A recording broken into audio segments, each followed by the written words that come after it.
Gentlemen, hamjambo. Hamjambo tena. Wow, this is a wonderful evening. I listened to several comrades here. I feel very inspired by what I've heard since I came to this auditorium today. I listened to Wahoo talk like a true revolutionary. And I got very, very encouraged. We have come here today to launch a book stronger than faith. That's Odinga'S when. As you can see, I'm the one who wrote the foreword to that book. So can I show you, I've read it from Genesis to Revelation. It is a chronicle of historical facts about our country. It has stated where we've come from and where we're going. I've said before, and Macau repeated it, that from independence right through there have been two forces pulling in opposite direction in our country. One, the forces of retention of the status quo versus the forces for change and development. This struggle has been consistent right from the word go up to now. It has sometimes been peaceful, sometimes it has been violent. It has cost lives for our people sometimes. It's against that background that you can explain several historical facts that have taken place in our country. Assassination of P.O. Gama Pinto in 1964. The assassination of Tom Mboya, J.M. Kariuki, and so on forth and so forth. The political detention that took place from the 60s going upwards. Before independence, the nationalist movement brought our people together to fight for independence from British colonialism. That was a massive movement that united all our people irrespective of their ethnic backgrounds. But immediately independence came, then the differences emerged. The neo-colonial state was recreated. Some colonial laws were introduced in our statutes. The nationalist movement split on the issue of land, which is essentially what the main reason for struggle for independence. The issue was, how do you treat the issue of land? There are those who said, the British came and said, the settlers are trying to leave the country. We are ready to give you a loan to buy the land of the settlers, which had been occupied by the settlers. The nationalist movement was split in this. Those who said, yes, let us take the loan and buy the land to settle our people. Those who said, why should we buy our land from the British? They took it for free. They farmed it for over 60 years. If anything, they're the ones who should pay us compensation. Those forces who said, let us buy, were called the moderates, the pro-capital. The names are known. Those who said, no, let's take the land, those are the extremists, the communists. That is what started the struggle for change and retention of status quo. It has been very consistent. So the world has actually tried to explain it so well in the book. Now I've seen Odinga'S has got 2 birthdays. I don't know which is which. One is 58, one is 60. But I know that there are so many of my contemporaries who also had several birthdays. The real birthday and the one that were given in school. And he explained how he grew up in the rural area there. His father is 31 years older than his mother.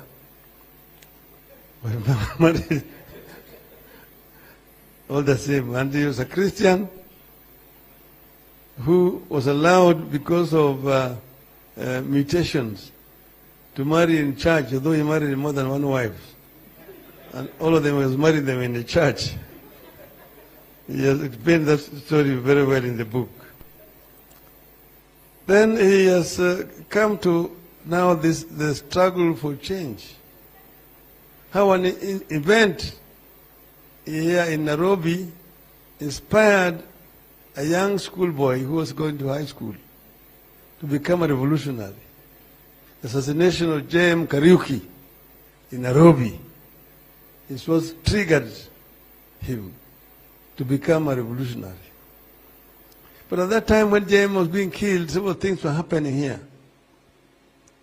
So we remember during the debate on the J.M. story, when Martin Shikuku said that you want to kill this place like the way they killed Kanu. And when it was asked to substantiate how Kanu was dead, the speaker, or then who was in the chair, J.M. Sirone, said, you don't have to substantiate the obvious. That earned them detention. They were arrested from within the precincts of Parliament and they went to detention. Anyona was also arrested at that time. Ngugi Thiong'o was arrested because he was actually staging a drama out there in Kamiridu, Gai Kandenda. And he went to detention. So that period was a period of arrest and detention without trial. It had been preceded by introduction of what was called the Preservation of Public Security Act of 1966. If you read the Hansard, how they were arguing that the introduction of this law is not intended to deal with innocent people. Ordinary law-abiding citizens have nothing to fear. We are only introducing this. It has already been introduced in several other African countries. Within 2 weeks of passing that law, Jerry Akumu, Pipi Hoko, Oyange Mbaja, Kimani Wanyoike, Kimani Wayaki, Vicky Wachira, all found themselves in detention, including Caroline Okello-Dongo. Then that's now continued. As long as the jail spent 9 years in detention at Chingoneko. Then, of course, comes the banning of KPU. And Yusuf has already told you. He was there himself. He saw the dead bodies. I also saw the dead bodies in Kisumu. They said there were 69. I knew there were more than 100 people were shot in Kisumu. Odinga'S has chronicled all this in the book. Then you come to 80s. After then the introduction of Section 2A. When we said we want to form a political party, Kenya African Socialist Alliance,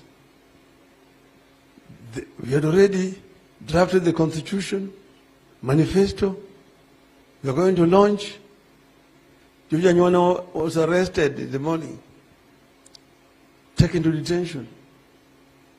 The following day, on Tuesday, they went to Parliament and passed Section 2A within half an hour. You cannot form any other political party. You cannot form a political party, and you can also not be elected in KANU unless you are cleared by KANU. So all, therefore, avenues for political change had been closed by the government. Nelson Mandela said, we hate violence. We don't, there's no space in our heart for violence. But then, when all the avenues for people to change were locked, and the apartheid regime was meting violence on us, then we decided to answer violence with violence. There are two types of violence. There is oppressive violence that is used by those who are in power to suppress the will of the people. And there's defensive violence that the people use to protect themselves against oppressive violence. The two are not equal. The two are not equal. When all the avenues for change had been closed, Kenyans had no other alternative. It's against that background that you have to understand the event of August 1, 1982. Then now, but before that, people are being arrested. We are sitting with Mukaro Wanganga up there. At night, in the following morning, Mukaro has been taken. It was taken last night. William Tunga, Kaimoji Wachira, Katama Mkangi, Wanyiri Kihoru. All these people have been picked. Alamin Bazurui, and detained without trial. Kwegu Amwere, picked up and detained without trial at that time. So, what other option did Kenyans have? Then after that, the arbitrary arrests, people are being arrested, shoved in. Yours truly, charged with treason. 6 weeks at GSU headquarters, where you're being taken out, interrogated, under duress. They put you there on the wall, tell you that if you don't speak to now, you are dead. And then they pull the trigger and you hear, tap! You think they'll shoot you. And then they bring you back. They will take you and put you down and hit you in most painful part of your body. And then you're going to speak. If you don't speak, you are dead meat. After that, they take you to committee. And you spend there 6 months trial. You're staying there with those other people who have been condemned. All that. A similar experience for Ongwen, and it's all chronicled in the book there, as a guest of His Majesty's government. So many other Kenyans spent days, years there. But before that, there was a Nyayo House torture chamber, which we will open one day and make it a monument for people to see. They go down to the dungeons of Nyayo House chambers. Other people did not survive it. Some are being taken up to the 23rd story of the Nyayo House, thrown out through the window, and said that they committed suicide. Some people have forgotten this. So many of our youth today don't know what happened in this country. They don't know. They call themselves hustlers. Because they don't know. There's ignorance, and it actually serves the interests of the regime in power to suppress these historical facts. But these are facts which need to be known. We are not here because of generosity of some other people. It was because people suffered so that Kenyans can enjoy the freedom that they have today. And if it is not protected, we are likely to go back to where we came from. So Kenyans therefore must stand up and be prepared to make further compromises to consolidate this democratic space. We know in the course of this struggle, there have been compromises. Compromises are sometimes called for in a struggle. We have had to, the left as Pascal told you, has sometimes to make compromises with the right, so that you can the struggle can continue. The Italian leader of the Communist Party, Palmiro Togliatti, talked of compromiso historical compromise. When sometimes the left compromises with the right in order to be able to advance forward. But that doesn't mean that you surrender or you compromise your principles. You do that so that you're able to achieve the objective of getting the movement forward. This is what has happened in this country. When we talked to Nyayo, formed an alliance with him, was because we wanted to show him the way out. At the end, we came up with a bigger movement and we showed him the way out. And we moved Kanu from power up to today. So we have a duty as a people to consolidate the gains and to expand. The left must remain focused. The right wing that has always been in collision with the international monopoly capital is always there. We know that. God has told you what has happened here. The right-wing coup d'etat, electoral coup d'etat that took place on the 5th of, it's not on the 5th,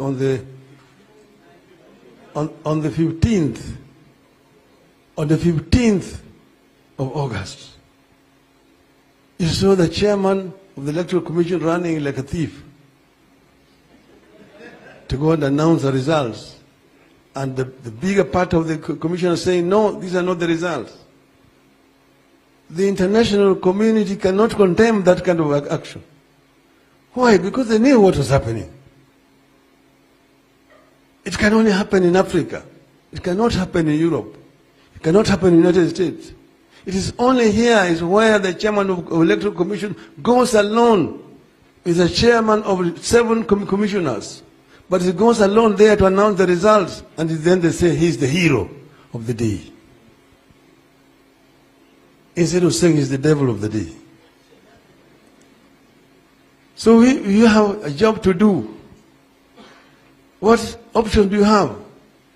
One of them is no surrender. Surrender is not in our vocabulary.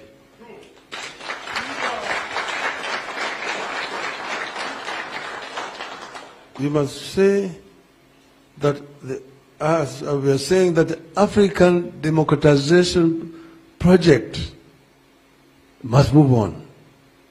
There will be setbacks here and there. You've seen in other countries the military coups returning. The generals are coming back. They come back and they're being greeted with flowers by the population. What is it that has gone wrong? We know what has gone wrong in some of our African countries.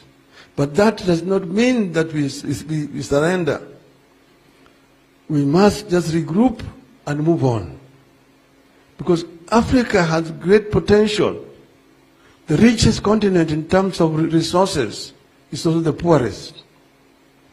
Why? Because true African democrats who believe in Africa and using African wealth for the benefit of the African people have not been able to get power to do so.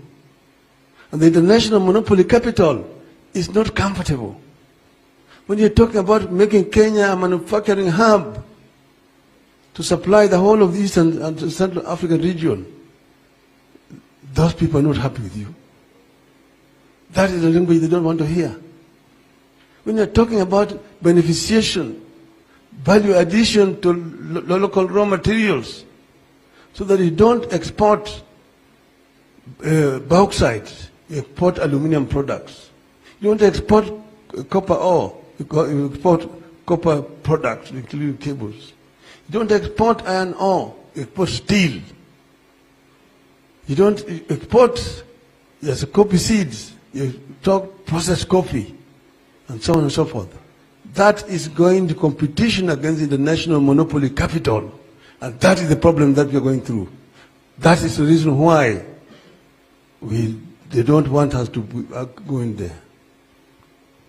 But we cannot forever remain servants of international monopoly capital. Africans must rise up. And there is a solution to this.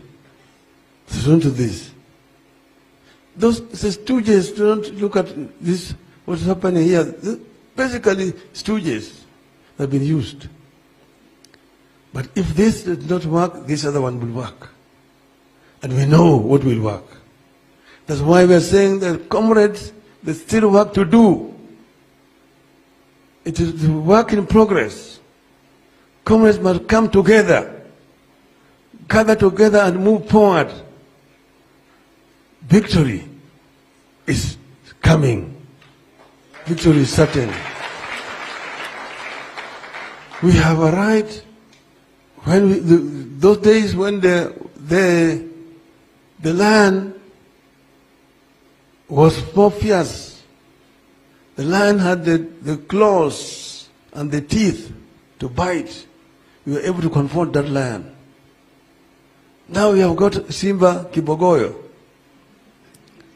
We will move on. We will move on as a people of Kenya. And I'm certain that eventually the people of Kenya will succeed. Those days, we stood up against Nyayo. And you remember we were singing, Nipigwe teke sitarudi nyum, oh nipigwe teke nipigwe jela di nyuma, oh nifungwe jela nipelekwe shimo nipelekwe Naivasha. Hata Nyayo waseme, sisa tutarudi nyuma. Hata Nyayo waseme, sisa tutarudi nyuma. Comrade power. A luta continua. I now have the pleasure